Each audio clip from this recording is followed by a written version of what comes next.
My name is Jason Yang, and I'm a butcher at Fleischer's Craft Butchery. Today, I'm going to break down half a steer into all the cuts you would see in your local butcher shop. All right, so we're starting off with the round, which is the rear leg on the steer. So you're going to get a lot of nice big roasts out of here. Right now, I'm actually removing the oyster steak, which is a little steak that sits on top of the H-bone, which is a very tender, juicy, tasty little cut, which is actually a nice butcher's cut that we usually take home. So you're rarely going to see it outside of a craft butcher shop. So from here, I'm removing the H-bone. There's some strong tendons that you have to sever that hold the femur in place. So you want to make sure that you sever those tendons as you remove this, so that you can get the shank off easier, you can start getting access to the other muscles and start unbundling them. The H-bone is great for stock, so we'll cut that up later. Right now, I'm actually going to take the shank off. And I'm using the leverage of the table so I can get through these tough tendons. And if you hear about an athlete tearing their ACL, or MCL, or PCL, or LCL, I'm tearing it through all of it right now. So removing the shank, which is going to be a tough bundle of muscles, but it's great for braising. So if you cook it properly, and braised beef from the shank can make some of the most unctuous, delicious meals.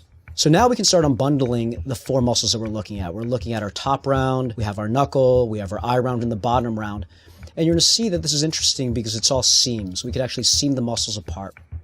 Right now I'm kind of pulling the cap, which is a muscle that sits on top of the top round. So I'm just peeling that away, starting to open this up, and you're going to see some nice seams open. It's really satisfying to do this.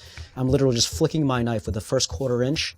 And now as I pull away, you're going to see the top round just slowly peels away. My eye round's revealed. You see some of that fat and fascia, and it comes right off on these seams.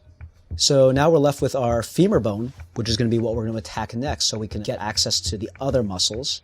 The femur bone is going to be our longest marrow bone in the steer, so this is great for bone marrow, a great winter meal. So we have our nice marrow bone here. This is great. We can cut the knuckles off. Those will make excellent stock. And then the marrow bone itself, we can cut into rounds or canoe it. So cut it right down the middle so it comes open and you can roast it off. It's a really tasty dish. Now I'm separating our last few muscles. We have our knuckle here, our sirloin tip, which sits right next to our bottom round. So there's my knuckle. Let's put that aside for now. And we're left with the gooseneck. So this is going to be a combination of three muscles. Our eye round, the bottom round is sort of like the outside of our leg, and then the heel, which is the tough muscle behind the knee. So here we're just removing the eye round, putting that aside. That can make a nice roast later.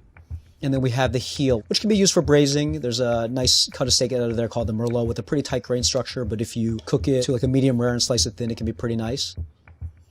So now we have our bottom round, which is going to be a little bit more tender, but the whole shape is really nice for roast beef. So when you're cleaning these parts, and we're cleaning some round parts right now, I'm cleaning the top round, I'm really cleaning this off so we're getting to what we're going to be selling as steaks.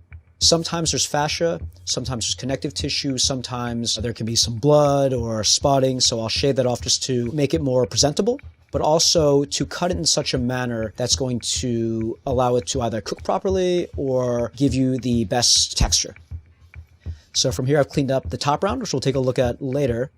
And now we're going to look at the eye round. So right here, you can see the shape. I'm going to leave all the fat on because it's going to be really nice when I do the roast beef. But we're going to take off some of the fascia. Sometimes you're going to have some fat that's not going to be good, but then fascia will be like the sheaths that cover the muscles. And then here we're taking a look at the knuckle or the sirloin tips, just taking out the kneecap here. There's two supporting muscles that we pull out that we don't generally use, but those could be cut into little steaks as well. But what I'm really revealing is the sirloin tip itself, which is made up of the sirloin tip side and the sirloin tip center. A lot of these round cuts are leaner, so you can see there's some fat cover on the bottom round, but these are going to generally be leaner cuts. You're going to have to cook them a certain way. So here's the breakdown of the round.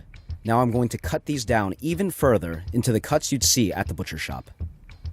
Here we have our sirloin tip. So I'm just going to cut some nice sirloin tip steaks here. This is also called the knuckle. This is a nice flavorful steak, a little bit more texture, a little bit chewier, but definitely a very tasty steak. We also have our eye round, which I think makes an excellent little small roast beef. Muscles aren't shaped the way we necessarily want them to be, but when you tie them up into a uniform shape, they're going to cook more evenly. The bottom round's also a great roast beef as well, so I'm going to tie that up as well for a much bigger roast beef. You can see that it's going to be a nice, big, solid roast beef, give us great slices. For the top round, we mentioned tartare earlier. It's great for tartare, also excellent for jerky. Can be done as a roast, but we cut it for our top round London broil steaks. Here are the final cuts from the round. Later, I'll come back to the shank and cut it down using the bandsaw.